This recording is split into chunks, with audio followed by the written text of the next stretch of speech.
Welcome to Arcade Couch, the best place to chill with friends and get your game goodness each and every Monday. My name's Dylan Blight. Join me on the couch this week. Actually, hopefully he's already laughing about something. No, Dylan, I'm excited to be here and excited to have you here. Yeah, that's thanks. All. Yeah, okay. I can tell something's coming. Yeah, something's coming. Fuck you. Ahead of time? Fuck you. Also here, Kira Marchant. Welcome back, Dylan. It's lovely to have you back here on the couch.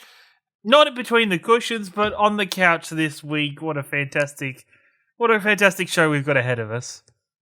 Now, this is Arcade Couch, not Arcade Couch Between the Cushions, but just to clarify something, because there's no Between the Cushions this week, and I don't know if there's like much crossover audience retention, but obviously I wasn't here on this podcast last week, but there was a Between the Cushions last week, and if you listen to that as well, you would have heard them shit talk me and be like, oh, Dylan, blah, blah, blah. Ash is giving live updates as I'm fucking messaging him as I'm leaving work on the podcast. Oh, I bet you wasn't even listening to this. All right, look, I'm not airing dirty laundry on Twitter, right? I'm just letting the people know I'm sticking up for myself, all right? Collectively, fuck you both. All right, there. Now, I said this the other day, and Ash was like, oh, just wait till the podcast. All right, so what do you got for me? I know what you're talking about. All right. You sure? Yeah. Okay. I know what you're so upset about. Just a couple innocent boys. I don't know what you're on about, mate. You were just a couple... Yeah. We held down the fort. We did a great job. You know what? We even said on Between the Cushions. I was like, man, 45-minute podcast for Arcade Couch. We did like 52 minutes. I don't know exactly what it was. You always do this, though. You're like, oh, there's like two people. Let me over-talk to compensate. You make it worse for yourself. All right. Today on the show, Batman in MultiVersus and Captain America and Marvel Snap. The two free-to-play beta games that we've been playing this week. So we'll talk about those in the main topic. Also, Ubisoft delayed a whole bunch of shit, and we'll talk about that. And meow. And I say meow because the one review up this week on the website is for Stray. So that's out on PlayStation. It's out on PC as well. It's been doing really well. I'm sure you've seen it everywhere being talked about this week. I gave it a 9 out of 10. My review just has a bunch of cut puns in it. If you want to hear me talk about it for about 20 minutes, go listen to last week's episode of Platinum Explosion where I talked about it. But just to save, because I talked about it a bunch there, I'll just say this. It's very good. Had a great time with it. Obviously, I gave it a 9. I think it's very cute. I love being just knocking shit all over with the cat, meowing at stuff, having a great time. But Ash, you hadn't actually played it when we recorded Plat. So, how was you? You played it like one sitting by the sounds of it. So. I played it pretty much one sitting, which probably wasn't the best. I did feel it like kind of, I was like, damn, I just want to get through this now towards the end. But I really enjoyed my time with the game. Obviously, you play as a cat in a post-apocalyptic future in which robots are in some sort of futuristic city.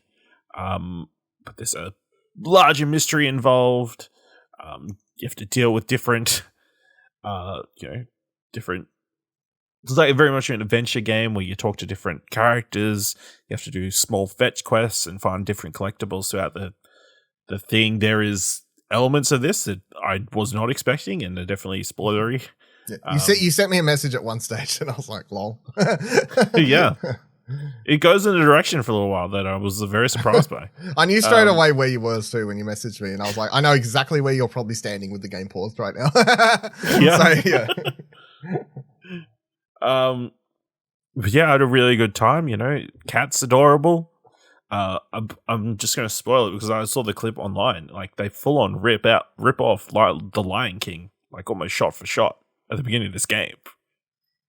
Now, I'm surprised there hasn't been like a cut of like they've got the Mufasa scar scene pretty much at the start of. Oh my god! It's not even what. How do you feel? Even shot for shot, is it? It's pretty close. Almost. It's pretty close. How do you feel? So when we recorded Plat, I refused to talk about the first 10 minutes because I feel like it was spoiling something. How do you feel about that? I've seen a lot of people share the pictures now, but I remember when I started the game, I was like, oh, this is cool. Like, especially that first like scene, the interaction you have. Like, I didn't know that was coming. So I wouldn't call it a spoiler, but it was a surprise. I think it's in the same way the opening of The Last of Us would be. You could consider that a spoiler. It's not going to ruin the game, but like I was like, I pressed play. Oh, that's surprising. Yeah, I pressed play. I didn't expect it, and I was like, oh. So I just didn't want to mention it in my review or anything because I just wanted other people to have that moment. People to have that moment, yeah. Yeah. So anyway, that was cool. Kieran, you gonna play this? You like cats? I've already playing it. Oh, you already started. Okay, already cool. playing it. Okay. So you've got? Did you buy it, or did you get PlayStation? So Extra? I went to buy it, and it was the $40, and then you know what? Good on. Like I'll give props to PlayStation. All of a sudden, as I went to buy it, I hit buy, and then it popped up. Hey, if you upgrade your PlayStation Extra for $36, you for the rest of the year you can play it. And I was like, oh, that's just cheaper than if I bought it. That's pretty so good. I was like, all right, fair enough. I'll just buy extra. That's yeah, that's no stress. It's like they could have said, hey, we're cheaper. currently doing like a 7-day trial, but yeah. No, it was like $4 or $5 cheaper, so I was. But they could have been like, "Hey, we've got a week free trial, so you can play this game right now without paying any money." But they could have. But yeah, exactly. They could have. That would have been nice, but it's But so yeah, no, I picked up PlayStation Extra. I'm really loving it. I'm going really slow with it. I'm only playing like maybe an hour and a bit most nights. It's like a chill thing. Well, then you know about the Lion King thing. Yeah. It's pretty much, Yeah, I know the Lion King thing. It's pretty much the same. It's just not really, but at the same time, I knew it was going to happen because there was a moment like just before it where I was walking onto an object. I was like, this motherfucker's going to do this. I fucking know it, and it didn't happen. And then it happened the fucking next time. I'm like, you bastards. No, as soon as that opening happened, I'm like, oh, this is going to fucking kick me in the fucking heart, isn't it? This fucking sucks. And then just there's like I am very much an animal person. People that show know I have a cat, or if you've seen the video version, there is definitely a cat. Have you made a video of your cat watching the stream? No, I have pictures of my dog though. I have Bella. I've seen videos of dogs barking at the screen. Bella is like the most attentive during Stray. Like she lies on the end of the couch and she is literally just looking at the TV the entire time I'm playing. Like, because she cat watches, she follows the cats around. She's a bit big. The cat's like, what the fuck, man? You're gangly, you're big, you ain't a cat. And she's like, I could be a cat. But no, so Bella's very attentive to it. But there's some moments or like some animations of the cat that fucking kill me. That absolutely kill me and just hurt and just make me want to cry instantly. And almost be like, I don't want to go any further. Like, it's just, I don't know. Just after the Mufasa scene, there's an animation that happens. Where it's limping? Yeah. Just the limping animation is just... Yeah, for a little while and you can't do anything. You can't do anything to stop that. And it just in my soul, that just hurts. But no, I'm really loving it. I'm enjoying spending my time, like, exploring. It is both the wonderful exploration, but at the same time, you get to be a dick and be a cat and like fuck people's day knock up, stuff over, knock stuff just over. Scratch and shit. My favorite thing is when you meow, but every robot, if you meow near them, they all like interact or like have a different face pop up. Or have you tripped people over yet? That's what I talked about. That's my favorite thing. No, I haven't tripped anyone. So you find someone walking through a street, a robot, and you can go between their legs and make them fall over, and I'll just look at you like, you motherfucker, but they won't do anything. And I just kept doing it over and over to the same robot, just following them around. I was like, suck it. It is, yeah, no, there's, so far, I think I'm like halfway, I think.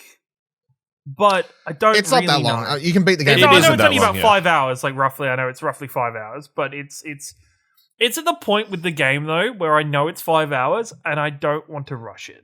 Yeah. Like I wouldn't rush it. Just enjoy it. I want to take my time and just chill and just explore, find every nook and cranny. I'm already annoyed that I've missed one of the memories you have to collect or one of the collectibles. There's chapter select.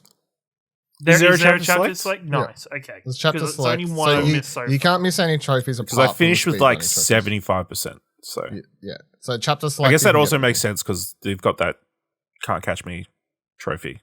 Yep. So you can have to run through. Yeah. Well, yeah. There's one you have to do the game in 2 hours or something as well. Yeah. So that's only one you have to do a separate playthrough for. Yeah. Although apparently I read a trophy guide where it says like if you know exactly what you're doing, you can get the platinum and the speedrunning trophy in under 2 hours. You can get everything. Damn. But that's. I feel like that's a bad way of playing the game in the first. Oh, that's a terrible way. Terrible. Because it's just exploration and it's fun, but no, it's a wonderful game. It deserves all the praise it's getting. I think it's fantastic. We'll say 2 favorite moments. There's a dumb knee to the leg joke, and I posted online. That was very funny to me. Yeah, that was very funny. That was the one I wanted to post. And like if I could have posted anything to posted something early just to break embargo to get some hits, it would have been that. And then there's a trophy attached to this, I believe. There's 2 robots that are playing like mahjong on a table. Yep, there's a trophy. Yep. And you can jump on the table. Yeah, and fuck it up. Oh my god, that's funny. Yeah, no, it's and they react so vividly. It's great. Yeah. My favorite just is how intuitive. Like there's the 2 and guys. then they set it up again. There's the 2 guys chucking the paint across the rooftops. Yep. I'm like, yeah, I can fuck that up. Yeah, I can make that worse. And you can. And it's a beautiful thing. No, I think it's... Yeah, no. It is all the things people are saying about it at the moment.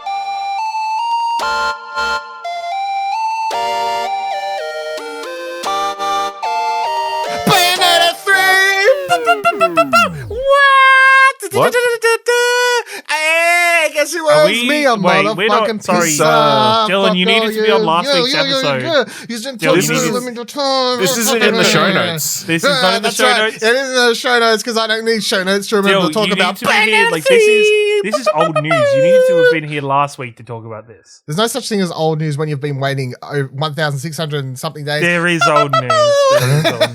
If it was important, Ashley and me would have spoken about it last week. It isn't important to you motherfuckers who don't like real video games. It didn't slip my... It must have slipped my mind. I know this is really important news, and me and Dylan have been on the side that this game was coming out this year. So...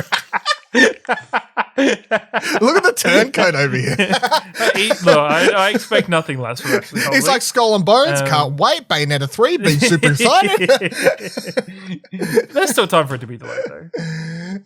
No. Oh yeah, absolutely. How long before Scalebound was meant to come out? I don't know. What was the game that was it like Kingdom Hearts or Final Fantasy or some fucking bullshit where it was week of release and you're like it still could get delayed? I'm like you fucking Kingdom Hearts, yeah. Kingdom Hearts 3, yeah. Kingdom Hearts 3, yeah. See. So like I take your opinion on anything. Very excited. But no, on a serious note, I was very excited. I was disappointed I didn't get to talk about this last week. So they ain't no way. I mean, it was an incredible 24 hours for you. So I mean, oh my god, yeah. For people who are like Dylan Wikipedia writers or something, right? So Bayonetta 3 game I've been super excited about to a point that like it's become a meme, right? So like I'm legit excited, but it's like reached that territory of being a meme, right? To the point that I'm like refreshing EB Games trying to get that collector's edition. I literally just finished I was checking like every hour because I didn't know when they're going to post it. I got it, right? Because it wasn't God of War where people were because there weren't that many people. Look, it's not God of War. It's not like a super duper collector's edition. It's fine. The scalpers weren't interested. That's what it was. Yeah. That's fine by me. I have no complaints. But I'm checking. I literally just finished buying it. Jamie Penning like messaged me and was like, "Hey, just so you know, here's the link and stuff." And I was like, "Thanks." But in my mind, I'm thinking like, I love the fact that it's like he sees it and goes, "Better send this to Dylan." Like, yeah, like it's such a. But no, Bayonetta 3 trailer release date dropped out of nowhere. Of course, we talked about it last week. But was there a trailer? Yeah, there was a trailer. Did you not know this? It's a fucking 3-minute trailer. No, I just thought it was a release date. No, they dropped it. They dropped a full-on trailer. Okay, cool. Doesn't really seem that important. I saw that there's going to be safe for work mode. Yeah, so they added loading screens won't be. No, like the moves and everything. So like even when Bayonetta does like her big like powerful moves, like her clothes like come off obviously. Like they cover her like. I don't think obviously. Well, okay. Yeah, that's a good point actually. Maybe it's not as obvious. Anyway, when you play Bayonetta, like her clothes, which is like part of her hair and everything, like because she's a witch, right? You know, in the law. Anyway, her clothes like come off, but they still like cover all the naughty parts. But so they've added a mode, like a self-heroic mode, where when you do those moves, like just that doesn't happen. So yeah, I mean, cool, I guess, whatever. I won't be using it because that's dumb. But I mean, I'm not playing the game for that, but also that's the game. Like I don't need to turn that shit on. Ruin the goddamn character. Wow, that's like full on. Like Red Sonja needs to wear as little clothes as possible. It's like she doesn't need to wear armor. She just needs to be in a what is it, like a chainmail bikini. This is the thing, right? If you haven't played, this is the thing for people who don't play Bayonetta, don't understand. This is the thing, guys. This is the thing. Bayonetta. I'm not sexist, but no. Bayonetta is actually like if you play the games and if you play the games, I guess let's start with that. But Bayonetta is definitely, I think, one of the best modern video game female characters who this is the thing. People follow on two sides of the fence here. I am definitely on the side of the coin where I believe that her like sexualization or whatever isn't actually on a bad way. Like she's a very like sexual character, but it's done in a like she's owning it like powerful way, not in a like male gazy way, if that makes sense. Yeah, and that's I've seen like a lot of people have wrote about this and she's taken the power back. Yeah, I think she is. I think she's on that side of the coin. So like I that's part of her character, but it's also like not for like you compare her to Quiet from Metal Gear Solid, right? Quiet was a character who was just naked for no reason. Because because she needed to breathe through her skin. Okay, she needed to breathe through her skin, and that's why she was such a good sniper. Because she didn't have to breathe normally; it was through her skin. Yeah, she's a dumb character. She's a dumb character. Anyway, Bayonetta, I'm super excited. Obviously, Kieran owes me a pizza and merch. He lost every bet with me this year. I don't know if you. I've never taken a better again. I think I've lost. I think I'm 100%. I have 100% loss rate. Like literally, just I'm okay with being the villain. Because people just started recently listening, the bets were that Bayonetta 3 wouldn't come out. Karen lost that horribly. And then the other bet was that I wouldn't complete my living decks in I got fucking stitched up on that one. That one was... To be fair, we've been over this. If you listen to that podcast, I do not coerce you into making or agreeing. No, but you know me. You know me well enough. You know me well enough. You know... You didn't once, before I even said anything, you didn't say, I've been playing it all week, I'm already 250 in. Nothing about that. You're just like, oh yeah, I might do this challenge where I get the living Pokedex. Yeah, I might do it. At the time, I was like, I might do this. And then you were like, oh, there's no way you'll do it. So you lit a fire under my ass, and I was like, no, get fucked. No, there was no fire need to be lit. The fire was already ablaze. You were already like 240 Pokemon in. Fire rises, brother. Oh, God. Can we next topic? I'm fucking done. All right, let's actually move into the news. I should have been late home from work this week. Let's move into the real news. Let's start with Well Played Rights.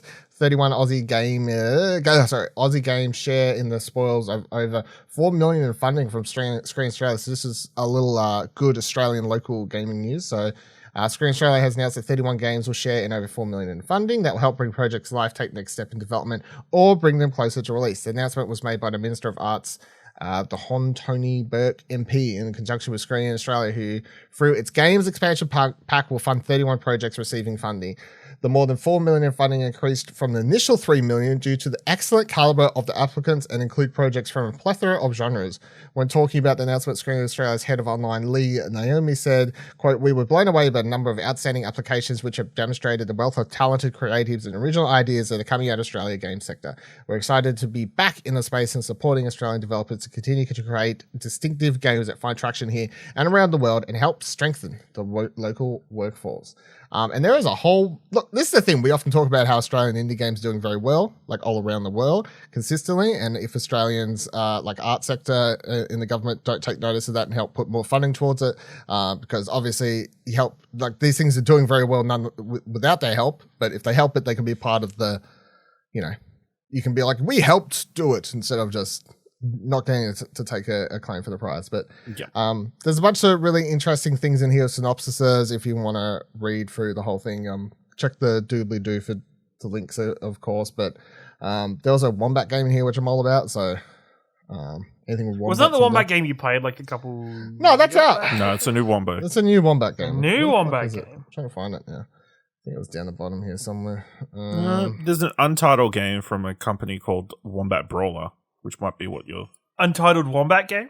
Yeah, maybe that's what I thought. Wombat Brawler. But it says Casual Arcade. Yeah, I think you've gotten yourself confused, maybe. Yeah, damn. What a cool name, though. Yeah. There's another game, a racing game here from Jay Weston as well, which is the dude who did that little bowl thing that came out last year or earlier this year. The floaty bowl orb thing. Fuck, I can't remember what it's called now. Anyway, a bunch of cool things if you want to look through it. Check out the full list of games and everything. Some have synopsises, some don't. So but either way, it's cool. Next thing I wanted to touch on quickly, because I was like, what the fuck? Like, email popped out this morning and was like, here's a trailer for this game. I'm like, I didn't even know this game existed. There's a asymmetrical Dragon Ball Z game coming out in which, so the genre is Friday the 13th, Evil Dead, any of those like 4v1 sort of games in which the bad guy player can play as a villain from Dragon Ball Z.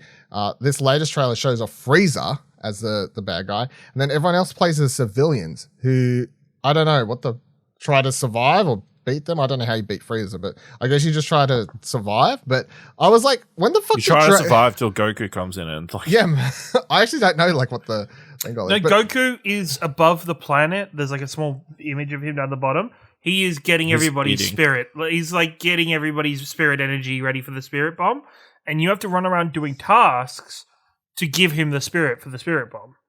Otherwise, it's going to take like 8 episodes. I mean, what if every match finally the episode, you're going to see him do it. You get grounded and banned from the TV because of some dumb shit you did the day before. I mean, probably. But this game actually looks kind of cool. I was watching a trailer. I'm like, I want to go with this. The problem is I don't think this is going to be free to play, and that's what's going to fuck it. No, it's a full boxed game, so I doubt it's going to be. Yeah, if this was free to play though, I reckon I want to give it a go though. Listen, I don't think these games do well free to play though, right? Like we haven't, like not even Dead by Daylight's free to play. Like it's pretty much all. No, but like this, like the last one was that Prey one. What? Not Prey one. The Apex Predator. One. Not there was Predator, but then there was the one way before that. I can't remember. It was like and I think the Ghostbusters one that's coming out. That's going to be.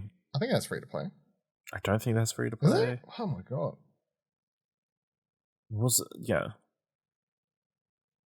feel like there was another asymmetrical one recently. Fucked if I can't remember. Yeah. All I know is this looks kind of cool. Frieza. You can see Evil Dead. That's what I said before. Evil Dead wasn't free to play, was it? It was still. Yeah, that wasn't free to play. No, that costs money. So, see? So. Okay. But I like how Frieza like levels up, like throughout the match, he must be able to like as Frieza gets stronger, he changes forms and everything. So that's what all the villains are going to do. It like sells in the game and everything as well. So Majin Buu. All that. I mean, look, it looks janky, but kind of cool. Like, yeah, but also the civilians look like they have some abilities, so that kind of helps. Someone's doing like a solar flare and that kind of stuff. And yeah, well, I mean, does a Kamehameha? I don't know how that works, but yeah. Well, I mean, they're civilians, but they're like fighters, right? So it's the same. They're all like Krillin. They're like fighters. lower level. Yeah, they're all Krillin. They're all Krillins. Like they're not Gokus. They're just Krillins. So fucking Krillin. I love that. Maybe a demo or game trial. Like, yeah, well, they've got they've apparently already done a beta before, but they're doing another test or whatever soon. So yeah, but I didn't even know this was a game. Like the email popped in today. I was like, what is this? I don't remember hearing about this. But it's been a thing for like 12 months. So. Yeah, I miss sometimes I miss the jumps. So, that's fine. So, yeah. Okay. We all know you hate anime, so it makes sense. It's true, I do hate Z anime. Fuck that game. I don't want to play it. You're right. What am I talking about? All right. Next thing we got is Xbox is getting Discord support before PlayStation somehow. So Kotaku writes, Discord's helpful but slightly infamous voice chat will soon hit your Xbox Series XS and Xbox One console, but some Xbox Insider Program participants will be able to access the new function today. According to the official Xbox blog post, the integration will allow players to chat with anyone on Discord via voice channels or group calls directly from their console, making it easy to connect with friends across mobile, Xbox, and PC. Quote, while you're playing on your console, you'll be able to see who is in the call and speaking. You'll also be able to adjust the sound and switch between Discord voice and Xbox game chat. So this is exactly what every video game console should have as far as I'm concerned. This is what we thought PlayStation would get very soon after they dumped a whole bunch of money into Discord and did that partnership announcement. Somehow Xbox got it first, but whatever. I never expected PlayStation to have it solely. Like they didn't buy Discord. I just, for some reason, thought after they put the money in, they would get it first. So I think PlayStation will probably have a more optimal version. This just seems like the most basic bare bones kind of. I mean, it just needs to be. It just needs to it's be just basic. Voice chat, right? That's all I need it to be. What else do you want Discord to be on a console? On console, they'll do more than just that. What more should they be doing? I don't know. The only thing, the only thing I could think that you could add is like, let's say I want to share a screenshot from my PlayStation to like a video channel. Chat maybe? No, like I want to share chat. this. I want to share this picture to the games channel in the Explosion Network Discord or something like that, right?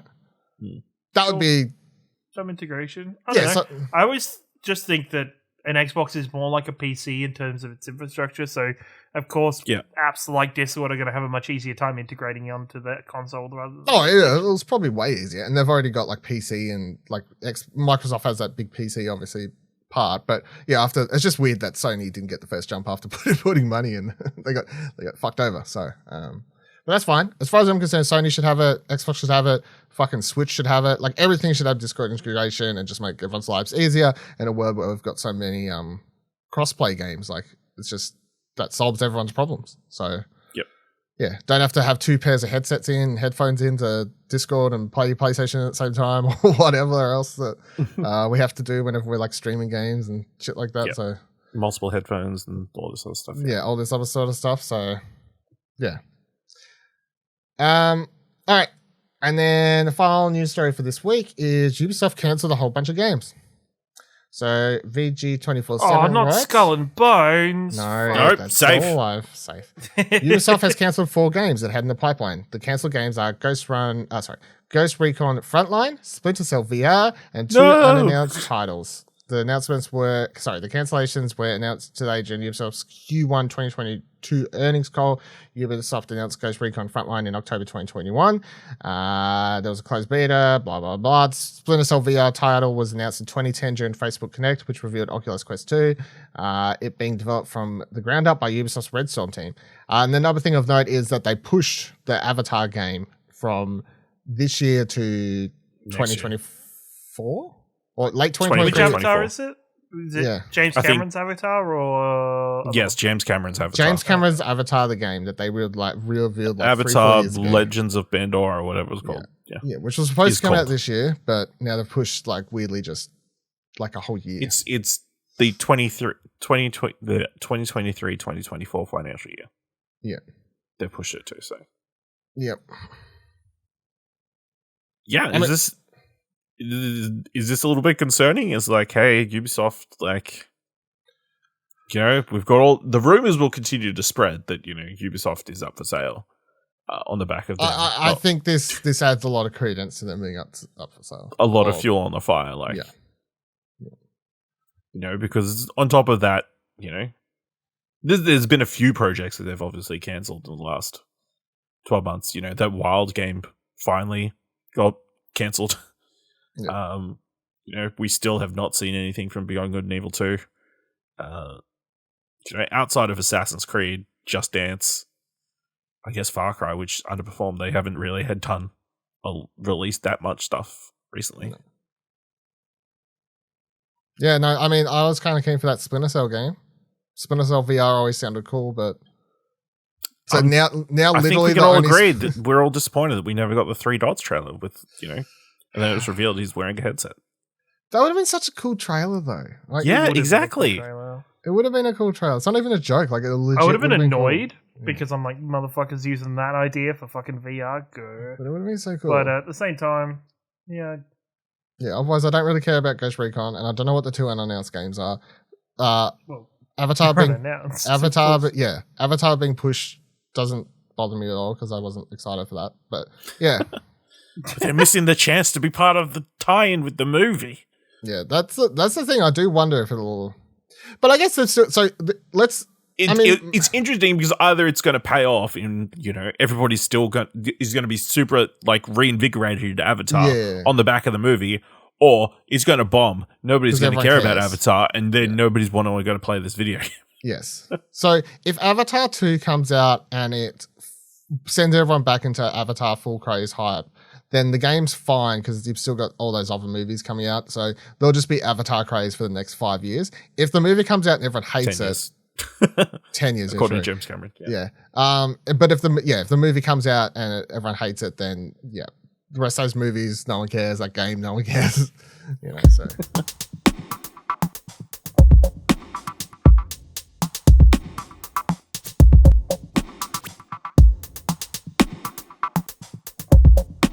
All right, let's move into the main topic and talk about the 2 free-to-play games that we've been playing this week, which I've collected here in the main topic together because I'm like, I think it's both free-to-play games that we would all agree have a lot of potential. So that's really cool. Let's start with MultiVersus. So this is the Warner Brothers Smash Bros.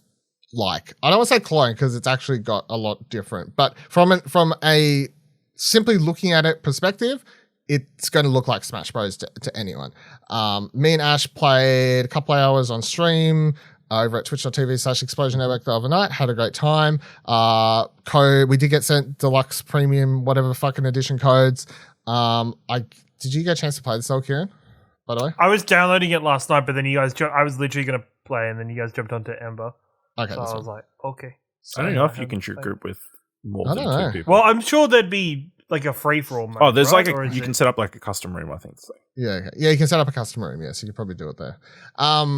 Yeah, so we got sent those, which does mean we were able to unlock every character. So I just put that out there. That's something that, and also the open beta doesn't start until this coming weekend. So anyway, with all that out of the way, so is the open beta technically the game releasing in early access or like? No, it's still just open beta. I think they're going to run that for a week or a couple, and then maybe it's a week off, and then the game's out in a couple weeks anyway. So I don't know. Yeah. Anyway, it's the game's done. It's just they're tweaking the networking side of stuff by having players slowly come in because that's you can stress that's all it is. Any final changes and tweaks, they already changed Shaggy's. They updated and made him do more damage or the final slight tweaks, which I'm sure they'll still be doing upon release anyway. But yeah, so we played it mostly. Well, we only played 2v2s. I know I played some free for all when I played it by myself the day before. I don't know if you played any other modes by yourself. I played 1 or 2 matches, free for all. Yeah. But overall, Ash, how are you feeling about MultiVersus? Optimistic, Playing it is very fun.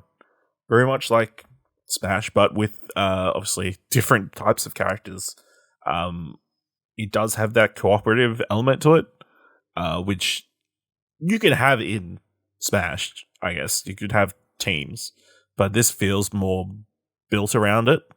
Yeah. Where, you've got 4 lives each on each team, and, you've got to try and, stay alive. There's an element of there's a lot of different tactics you can go throughout the match. If you're really high damage, you try and avoid getting hit for as long as possible while your other teammate tries to whittle them down a little bit more to make things a little bit easier for you. Of course, a lot of their abilities are support. There's obviously support characters, so there's a lot of able to help the other player in certain ways or team up abilities. Even the perks, there's elements of that one person has perks that also affects the other player on their team, and if you both are getting the same perk, it's doubled or whatever. There's a lot of interesting elements there. All the characters are quite interesting and fun to play. Obviously, it helps that they're all fully voiced and they say very original lines, whether it's Bugs calling what was it? There was that line where I said after the match Winter fell, it's winter worst or something. Yeah, something like that. Made fun of Arya Stark after the match, and a lot of characters have interactive lines written between them. So yeah, lots of different things like that. So just adds a little bit of extra charm, and that's something you don't get in Smash. It's sure they're all fully voiced or whatever, but they don't really say it's much.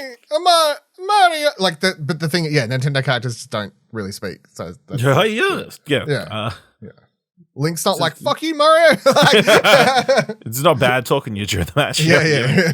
It's damn dirty dog. Yeah. Gonna get you, you squishy dog. It's pretty enjoyable. It's there's a lot there though. You open it up and there's a lot of text, but it's pretty understandable, and I think you could just jump in and play reasonably well without understanding exactly what all the different moves and what effects they have and that kind of stuff. But yeah, it seems very in depth and easy to pick up for people who aren't proficient in fighting games. Yeah, I'm someone who's always been like, look, I like the idea of Smash. I can never get into it. Like, there's something about that game where it's just I never click. Like, I've tried playing it so many times, and I'm like, I wish I could like this. Like, the idea of playing as these characters just seems fun, but I'm not loving it. Like, I could never really get into it. But something about this one, like, even when I was playing it by myself for like an hour the other night before we streamed, I was like, this just seems weirdly a lot more fun. I don't know if it's the characters. I don't know if it's the focus on the 2v2 stuff. I can't actually pinpoint exactly. Maybe it's like a whole bunch of smaller things, but there being a point? Yeah, like I just feel like I get the game a little bit more. I just feel like I'm finding it a lot more fun.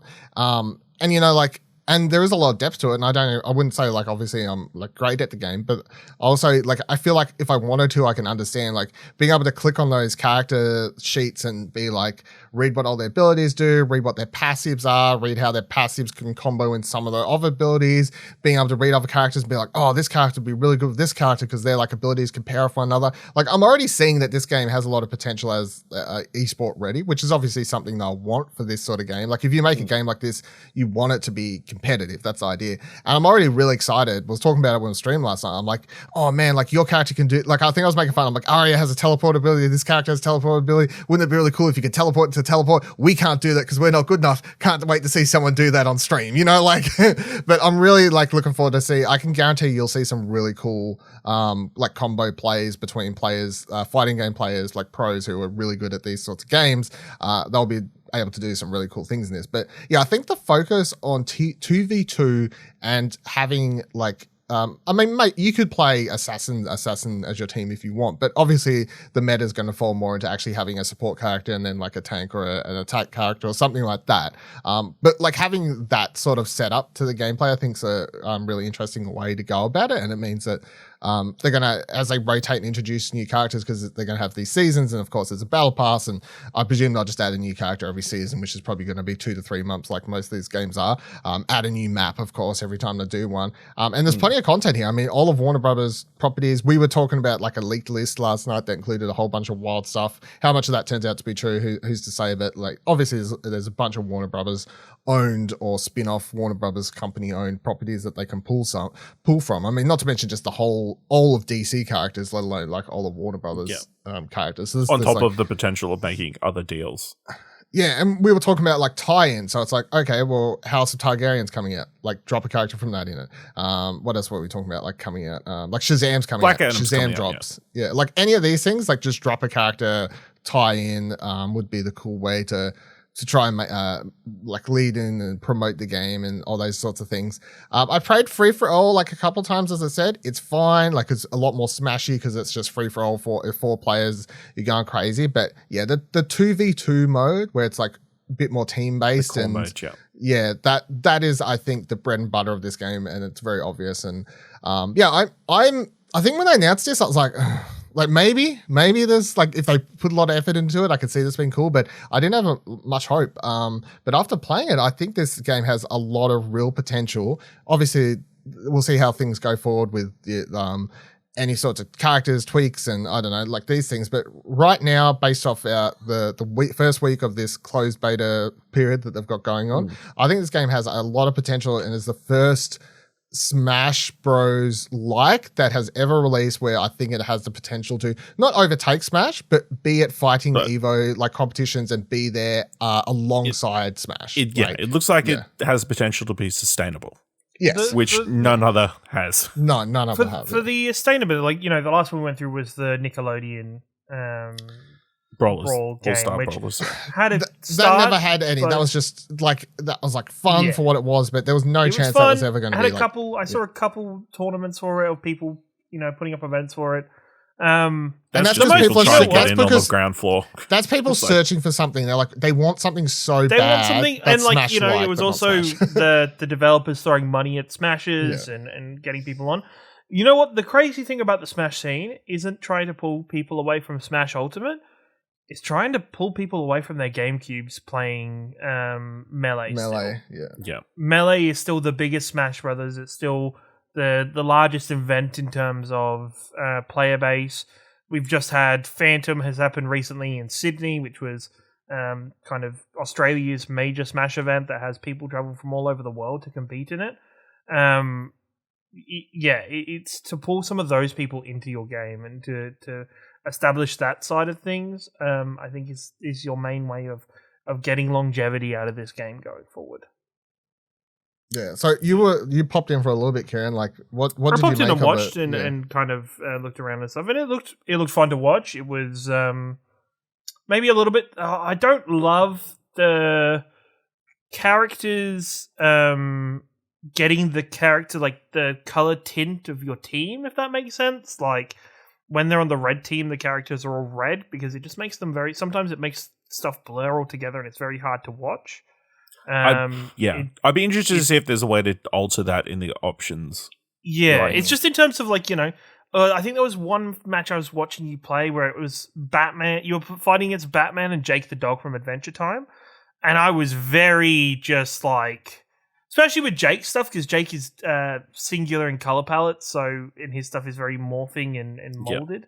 Yep. So it just looked a bit hard to watch, but it looked fun. It looked interesting. It looks like there was definitely certain characters that are more prevalent and more fun to play than other characters at the moment, and they've got to work that out and work out that balance like, a little bit. Taz is I saw Taz like the a lot of Tasmanian Taz. Yeah, Taz, your Batman. His spin move is like OP. Harley Quinn a little bit more. Like, yeah, it just definitely seemed to be the case around it at the moment. There's a lot of really cool things too they do, like so like Velma, for instance, she has her passive or whatever has it so when she damages enemies they may drop evidence, and if she picks up 6 pieces of evidence she can summon a police car to come in and attack at once. Cool. Or like Jake, that's what it is, right? The kid, yeah. Yep. Like he Finn's the kid. Finn the human. Finn the human. Like when he attacks enemies, they'll drop coins, and then he can pick up coins. And if you hold like square and down, you can open up a shop, and you can like cycle through 3 items and pick one to buy to use. Also, so like the more coins he is carrying, the heavier his bag is. So the more damage he does when he does a spin move. When he does a spin move, which will then cause him to drop coins. So it's not just these characters have slightly different moves. A few of the characters have like really cool things that play around their well, you said about the Tom and Jerry character.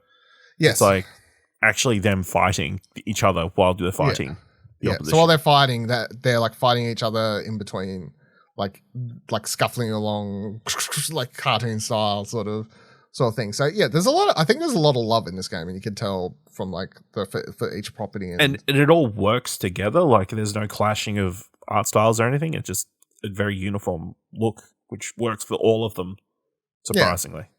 Yeah, like Michael. Like you would have thought Arya Stark like would work against Bugs Bunny, but it does. It does, yeah. I think that's I actually really like that. So I think it's I can't think of a property where. I think it's just an art style that'll work for anything that they sort of go to add. So okay. I mean, look, if you like Smash Bros, I would highly say give this a go. You can download it this coming weekend. I think it's the 26th is when the open beta starts. Or if you've never liked any of those games, which, as I said, like I haven't, I've never been a big fan, give it a go anyway, especially if you like some of these IP, because I think it was pretty fun, and the full release is going to be free to play. So if you look on the PlayStation Store or Xbox or whatever PC store and you see like this edition that costs like $50 to $90 or whatever, like they're just the special, they're the premium stuff. They're the premium stuff. Yeah. I guess it'll be interesting to see the monetization elements of it. Obviously, there is a currency in which you buy, which seems, from what I've seen, purely for cosmetics. Skins and that kind of stuff, but people have been saying some of the skins are worth like $20-something, which or $20-$30, which I think is actually pretty standard, isn't it, Kieran? Yeah. For some skins, for a lot of things, yeah. So I mean, it's not going to be for everybody, but there is a battle pass in which you can unlock a bunch of extra, alternate costumes and stuff. So, from what I could tell, as long as it's not super grinding to unlock characters in a free to play, that's the element that we can't really tell. That's the element, because we got all the characters for free, so it's hard to judge that. But look, if you can unlock a character after playing for like a few hours, on a free to play basis, I think that's fine. Like You should like if you're not paying money, then you can't. If you can't unlock everyone out the gate, I think that's perfectly fine. If you have to, I think there's like 6-7 characters available. Yeah, and probably be more coming. So, and it's definitely gonna be like available unlocked when you start the game. It's like half the roster. So yeah. So it's fine. And the only stuff you can unlock is cosmetic stuff. It's not like you can buy something to make you at the moment better at the game. There's like a few things that haven't been added yet. So I assume at launch there'll be a lot of cosmetics and other stuff. The only thing I guess the only unlock or anything that you could that can help you technically get better or increase your game is, so if you buy the battle pass, you can get XP boosts, right? And XP boosts can help level up your character faster, and leveling up your character faster to level 15 means you'll have all of their abilities unlocked. So perks. But that's like a very small, like it's an XP boost. You still have to play, you still have to be winning to, you know what I mean? I don't know. Like, there's no way to straight up spend like $20 to boost a character from level 0 to level 15. So it's like you just play. And to be fair, we were going into games as level 1 characters last night versus people who were like levels 8, 9 with the characters and had 3 abilities equipped where we had 0 unlocked and 0 equipped, and we were beating them because we're pros. So kick their ass. Yeah, kick their ass. Just teamwork. Teamwork makes the dream work. Communication. Yeah, it helps. Yeah. So what was but it helped, but it didn't seem to be helping you guys at all. I don't know. I think if I go through, I didn't see too many wins. I reckon if I opened that game up and went for our match history, we would have a high percentage of wins and losses. I mean, you can actually go through your match history. Yeah, there is a match history. There's match history. Not that I'm going to make a bet on it. Because we know would you how like to make goes. a pizza bet? No. About something that actually already happened. No, because but I saw you lose a lot. Just saying, we won more. I saw you lose a lot. But we won more. We lost 1 match out of 3. Yeah. Is it about losing or winning the round, or about winning the best out of 3? You know what I mean? That's the other thing we've got to talk about. Or realizing you're losing and you yeah. I want to mention that quickly because I think it's kind of cool. So you start a match, you versus another team of 2 players. If you lose or win, whatever, it then goes through this screen where every player can click yes or no into playing another round. So then you start a best of 3 afterwards, which I think is that's which cool. is good. Whether you're like, hey, they're kicking our ass, it's not worth continuing, yes. or hey, I need to go now. I've got something. It suddenly comes up. I can't play another match. You can just stop at 1. Yeah, but you're not committed. Like if you go in, you got your ass handed to you by 2 pros, and you're like, oh. You're just like, no rematch. But if you have a really tight match and then both people are like, yeah, fuck yeah, let's go again. Like, I bet you they're thinking, yeah, we can beat you. And you're like, yeah, well, this is going to be easy XP. Yeah. So, and I think you get more XP for doing it. So, yes, you do. Yeah. Yeah. So there's a reason. And there's a lot of trophies and like experience stuff for completing full sets. Yeah. Yeah. So I think that's a cool thing. All right. So the other game, the one that Kieran's, put the most time into. We'll just quickly round table. Marvel Snap. Kieran, you've played a lot. Ash, did you download it today? Or? Yes, I've been playing several hours, I guess. During the podcast, right? A little bit during the podcast. Yeah, that's what I thought. But I'm at like collection score at 23. I don't know if how's that compared to you? I have no idea. Yeah. Mine's 91. Oh Jesus Christ. Ash just did the Jesus Christ. What, did you just dump some money into Did you pay to win? I haven't paid a single dollar. Have you bought the Battle Pass?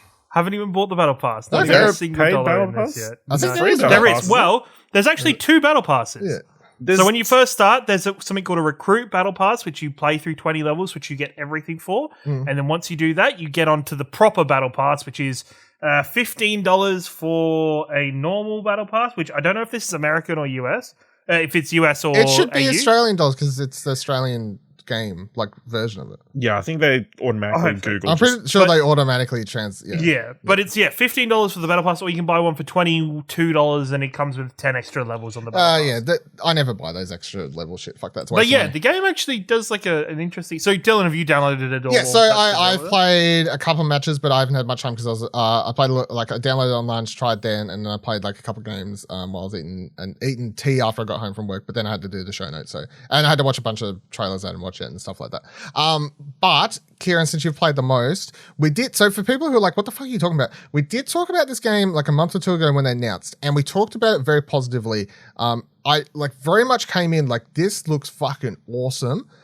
Based on the initial trailer, and I'm pretty sure I'm so glad I am enjoying it. I can put that out straight ahead because I came onto this podcast heavy that episode. Like, this looks awesome. This is going to be super successful. This is the future of mobile games. Yeah, I was like, this looks really good. But thankfully, it is actually really good. But Kieran, for anyone who wasn't listening to that or forgets, do you want to explain what Marvel Snap is? Marvel Snap is a digital card building or deck building game. Or TCG even, that is super quick and super fun to play. It only is 6 turns for a game, which takes roughly about 5 minutes. Players play around. There are 3 locations in the middle of the board, I guess you'd call it. And throughout the map, the locations are revealed, and each location will generally have some kind of buff or some kind of negative. Like, anything in this area gets -3 to its power. This area, or when this one reveals, everybody draws a card, or both players draw a card. So you go into it, and much like many others, there's, deck building aspects where you take your deck in, there's a whole range of abilities, and some characters just have their normal power and player abilities. Others have, say, abilities that trigger when they reveal themselves at the start of that turn. Others are ongoing, as they call it. It is very snappy. Takes about 5 minutes roughly a match. You can like kind of tap out or submit at any point during the map. If you match, you go, oh, I'm screwed here, I'm gonna bail. It's actually very interesting. So it is very good at what kind of letting you learn the ropes and slowly bringing you into the game itself. It introduces you to. And this is both a good point and a bad point. It introduces you to the game mechanics really easily. Kind of builds on itself slowly, makes you do 10 levels before it adds in a mechanic called Snap, where at any point you can press the cosmic cube at the top of the screen, and it will double the points that you're going to get out of this match. It has the main game mode of this game has like actually an inbuilt ranked mode. So at the minute I am gold 41, which is every 10 levels is a different rank, and winning and losing matches will make you go up and down the ranks. The more, if you snap, the more points you earn. That's either the more points you're going to earn if you win, or the more points you lose if you lose. Of course. So just because I've seen a lot of people get confused about this, I just want to add a clarification. So, but the way you get out of that, because this is the part I was seeing people get confused about on Twitter and stuff today, is if your opponent snaps you. If your opponent snaps, you have a turn. You can forfeit. You can forfeit straight away. And you won't lose the extra points. If you let it go to the next turn. Yes. If you let it go to the next turn and then forfeit, you will then lose the bigger amount. So it's literally like a card game, like a Texas Hold'em, like sort of poker face thing where you could poker face snap to. So I snap at the start of every single.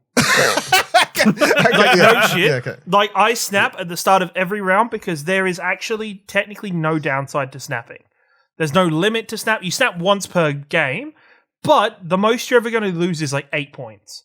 Yeah, and you can snap every game. So this is the thing. They may change that. If you both snap, yeah. I hope they change that. Yeah. That is one of my big points. And so, talking about my overall experience, at the minute, this game has a lot of AI. Yeah, I think it does, yeah. There is a lot of AI games at the minute, and that's probably why I've leveled so quickly today, because there is a lot of AI with not the greatest AI, that you can abuse a little bit. And I think that I don't know if they may only have us playing versus Australia and New Zealand and not versus America or wherever else it's Most likely. Because that's the thing. It came out in Australia and New Zealand on... I think Thursday in New Zealand, and it came out for us Friday. So, but yeah, we may only be in that one region. But yeah, when you load in, sometimes you'll notice it will just be somebody called Doug, or I think I played somebody earlier called Ivan. I don't know. I was like, real people. You're a bot. Yes, no, yeah, they're real people. Yeah, I'm like, you're a bot, Ivan. It get to the point later on, like once I'm getting into gold and stuff at the moment in the higher levels, I'm starting to get more players come through. Because that's when you start seeing more cards that you've never seen before. Really nice feature, though, that whenever somebody plays a card that you've never seen before, it pops up on the screen and goes, "You've never seen this before," and then does an explanation of the ability. Because the rest you're going to click on it either way and go, "What the fuck does this do?" Yeah, 100%. Yeah. Yeah, so I think the snap mechanic is abusable at the moment. Like, I think there needs to be either a limit to the amount of times you can snap in an hour or in a day or something. Yeah, but then, they'll just microtransaction charge you to reset it, so. Well, nah, this game already has a lot of microtransactions in it. Once you start playing against players who beat you more regularly, you'll be less likely to. Yes, 100%. You'll be less likely to snap. But, so, this is one of the other things. Throughout the tutorial is extremely vague on some of the microtransactions around in this game. One of the main features of this game is improving or upgrading your cards. Mm-hmm. As you use a card in your deck, it will gain its own XP, randomly throughout matches. And once it reaches an XP barrier, it goes, you can upgrade this to the next value. It doesn't change the cards terms of it doesn't change the card statistics wise. It just changes its rarity and it adds a different look. So there's a 3D view, there's an animated look. There is one that it gets out of the frame a little bit. And so for anyone who's collected any sort of Magic, Pokemon, whatever, just think your full art, holos, variant art 100%. Cards, that's what happens to cards. But no matter what, they do the same thing. You upgrade your card, it adds levels to your collector profile, which is the thing I said I was 91 at. Yeah. And from that, you gain extra currency, extra of this blue currency, and you get cards every now and then through levels. Yeah. The problem is, and they never explain this during the tutorial, to upgrade your card, it costs currency. It costs this blue collectible currency. That is, you start off with 1,000. Today I was ricocheting up at about 1,000 for a very long time until I started getting all my cards into epics. So now I'm down to 50 currency. I think once per day you get 50 free currency. And there's daily missions, which I think give them. Daily missions and stuff, which will give you that as well. And then on top of that, there is gold as well. Yeah. So the gold bars are used to buy booster packs or buy cards from the store. The booster packs are not great. Through just passive income of what I've got throughout the my game time today, I was able to buy 2 boosters. Both boosters was just the blue currency came out of it, which was 200 and 400 currency came out of that. So is this part, because this is I've got a news story here, because this is something apparently they added right when they made it go live in New Zealand and Australia, something that wasn't actually in there prior to this. So PC Gamer has a story here saying, blah, blah, blah, Marvel Snap, etc., etc., etc. Developer Second Diner recently changed that model with the introduction of time-limited Nexus events, allowing players to spend real money, first converting it into an in-game currency for a chance to get exclusive card variants and avatars. The 2 ultra-rare cards in the current Nexus event pack are Jane Foster Thor card, which can only be collected through the promotion, and a Destroyer, which is also available in free-to-play path. Each of the 2 Nexus event cards have a 1.5% chance of appearing per spin, which means you could hypothetically spend about $500 obtaining them both. To add insult to injury, the common rewards in these packs aren't cards at all. It's just in-game currency and resources to upgrade your existing collection. The Jane Foster card looks pretty powerful, so you can understand why players might be feeling betrayed. So everyone got pissed off about this, and to skip right to the end here, after this article was published, Second Diner's Ben Brode addressed the issue with a message on the Marvel Snap Discord server saying, quote, "Earlier this week, we shipped the latest release of Marvel Snap to players and launched in New Zealand and Australia. With that release came a new monetization feature we wanted to introduce and test called Nexus Events. It's clear that a lot of you are disappointed with Nexus Events, and we hear you. We missed the mark on this. Internally, we're having discussions around next steps and how we can act on your feedback. We're here for the long run and are focused on creating a game that is fair, that you all love. Stay tuned to hear more from us." So this isn't something that players have actually been dealing with. Up until they added this, you could, your currency and stuff like that, it was all just purely cosmetic. There was no cards hidden behind booster pack RNG bullshit like this. So that's the part people got pissed off about. Because they, in the initial reveal, they said this is something they weren't going to do. They said that pay to win elements, which as far as I'm concerned, having to spend $500 to get a really good fucking card to make your deck OP is pay to win. Yes. They said this is my one negative, and they've already addressed it, so I don't want to spend too long and be like, fuck yous. But this is the stuff they should steer away from. Like, don't put cards behind big events. Like, if you want to make an ultra cool rare skin as part of an RNG thing, whatever. Like, if people want to fucking go crazy for that, I don't care. But as far as I'm concerned, like, the card should not. So, yeah. I think it's fine as long as you're able to get it during regular drops. Like, sure, if it's like, hey, we're going to increase the chance of you getting it like 10%. Yeah. With this pack or whatever. In this same article from PC Gamer, they point out that this game is created by one of the dudes who like created Hearthstone, right? And he points out in Hearthstone they've got a system where you can scrap cards that you've got that you don't want, turn it into dust or whatever it's called, and then you can use that to buy the cards you want. So you never really never really can't get the cards you want. You can always just turn what you've got into currency and then buy what you want. So he says it's fine if they want to do stuff like this, but you should still then be able to like scrap the stuff that you don't want to then buy the Thor card and not get stuck in this this RNG loop bullshit system. So yeah, like I understand it's free to play, and I feel like most people are understanding it's free to play, and we're going to have some element of this stuff in here. And what if people want to spend a bunch of money on stuff like skins and stuff? That's fine. Like, do whatever you want. That's free to play. That's how things work. But yeah, like just in this, there are some elements the game needs to be fixed on when it comes to the currency and all these sorts of things. And to be fair, again, it is still in beta. It literally only just launched here in Australia and New Zealand, and it still isn't out in beta in half the world yet still. Well, it's even to the point effect of the battle pass. So at the minute there's the Love and Thunder battle pass, which of course falls in line with Love and Thunder. Yeah. Majority of the gold and the currency you can unlock in that is hidden behind the premium thing. The premium content. So for the first 10 levels of it, 1, 2, 3, 4, so 5. So you get half of it for free. Mm-hmm. And that is mainly just the free currency, one little bit of gold, but no cards, no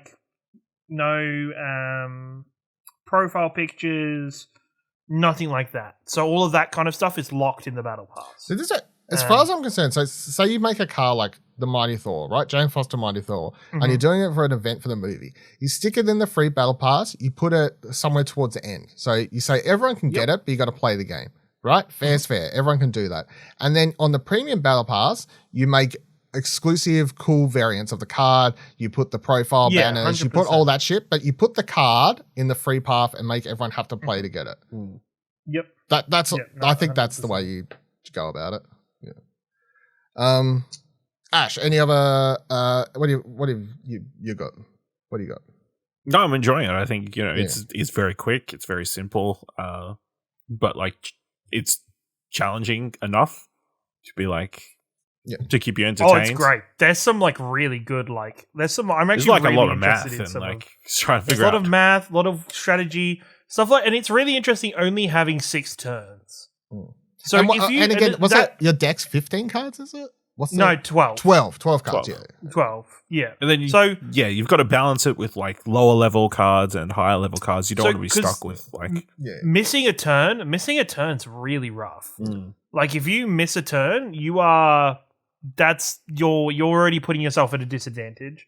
I think it's very interesting. You get to that last turn where you have the 6 mana and it's I could drop this big boy for 6 and maybe fix one of my locations or go. And so I don't think we mentioned it during my rundown, but you have to win 2 out of the 3 locations. Lanes or whatever. Or draw one of the locations and win one of the locations. No, have the highest score. Oh. It's really? if you're tied, it's whoever's got the most points overall. Every time I've tied, I've won. So I just thought you won no matter what if you tied. No. But yeah, I think it's I'm having so much fun with it at the minute. I'm excited to get into better decks, to get into more interesting cards, because I can see some bits and pieces of cards coming through to me now that I'm man, that could be a cool deck idea, with moving cards around out of turn and stuff like that.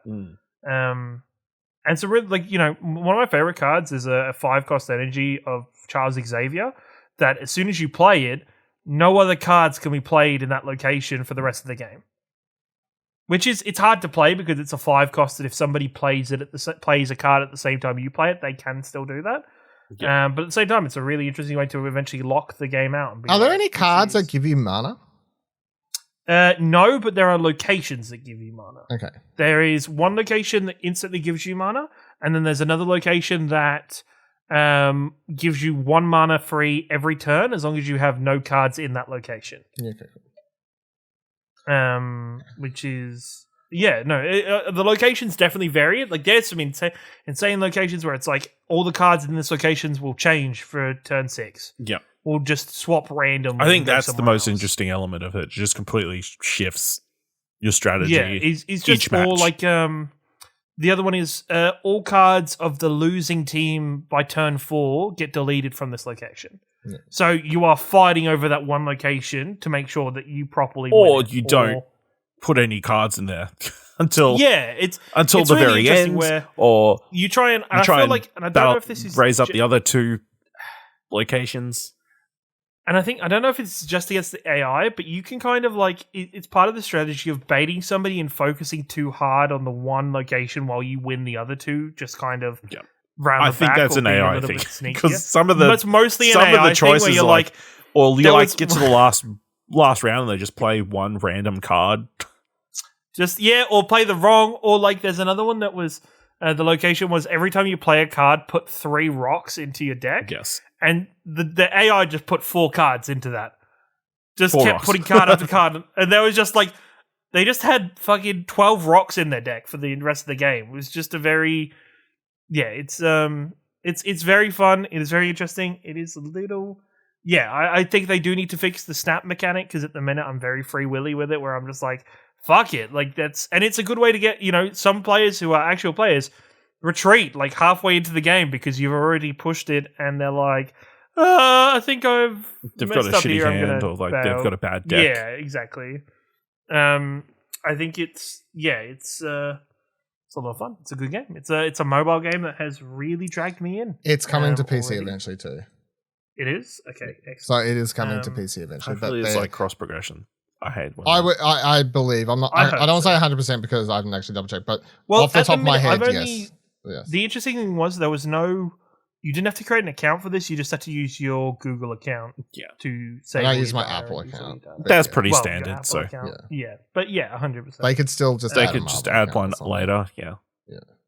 But I know when they announced it, they said that they announced it as a mobile first game, which I think it's just from a development point of view, they just want to focus on one platform and get the game tweak it there, and then just they don't need to worry about the gameplay mechanics later. It's just like you're making the PC version. I assume mobile would be where you would get most of your money from. A lot of people play this, yeah.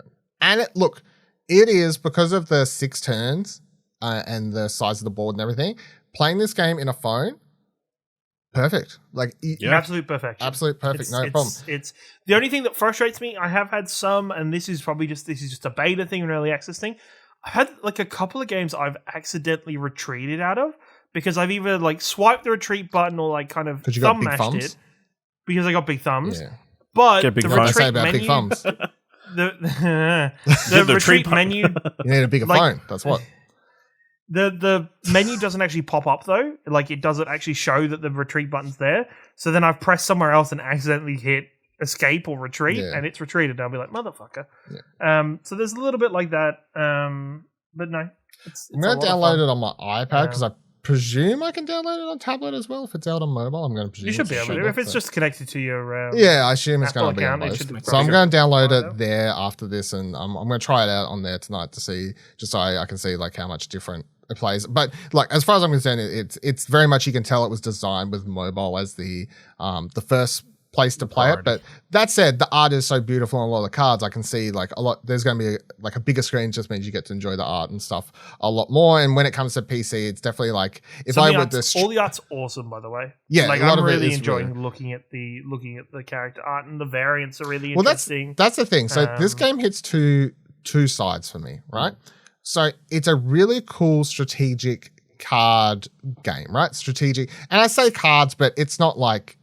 I mean, Like, it's not Magic, it's not Pokemon. Like, I say card very loosely. It is technically a card game, but it's definitely not when you're thinking card-based game. Like, it's not, like, as, like, in-depth as some of those. Not to say there's as much strategy. Like, there's plenty of strategy, but it's a lot easier to get into this than a lot of other card games.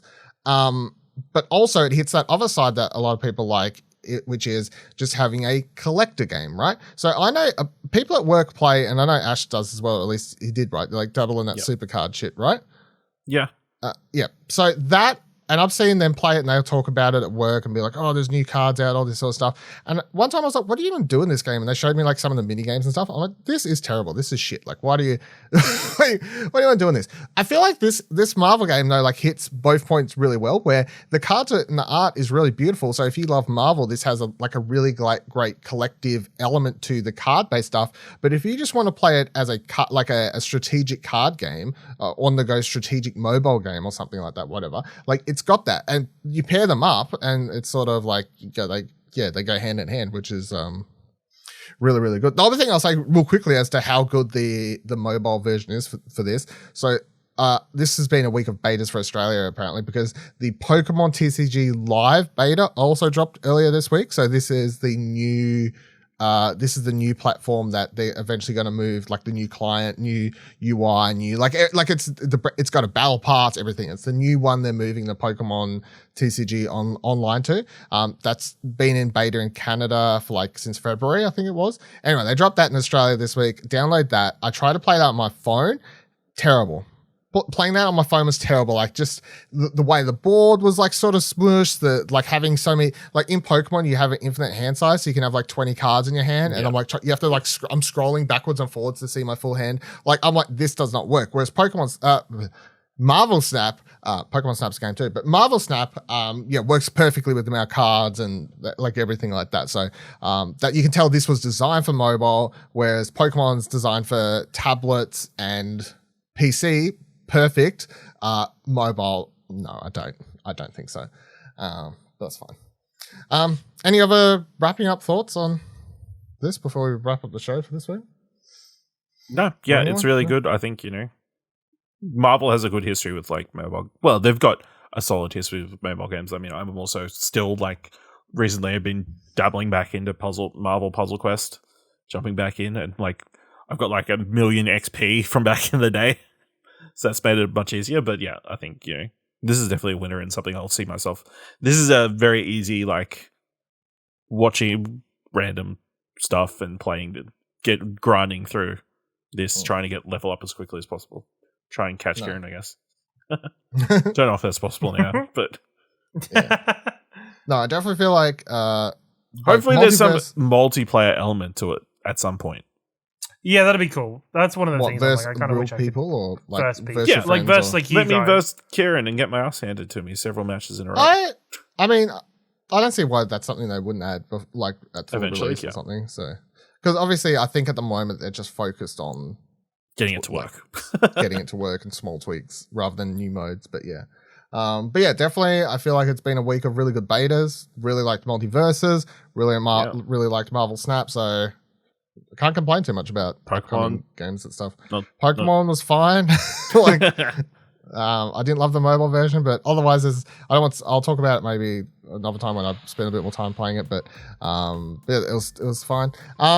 Cool. That'll do it for this week's episode of Arcade Couch. Let us know any comments, questions, concerns you've had if you've been playing Marvel Snap, if you've tried out MultiVersus, because you can play it this week before we talk about it next week. I know. ExplosionNetwork.com/Twitter, ExplosionNetwork.com/Discord.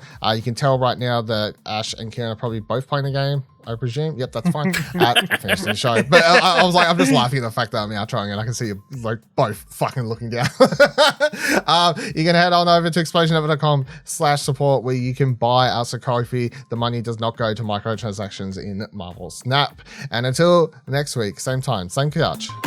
Goodbye.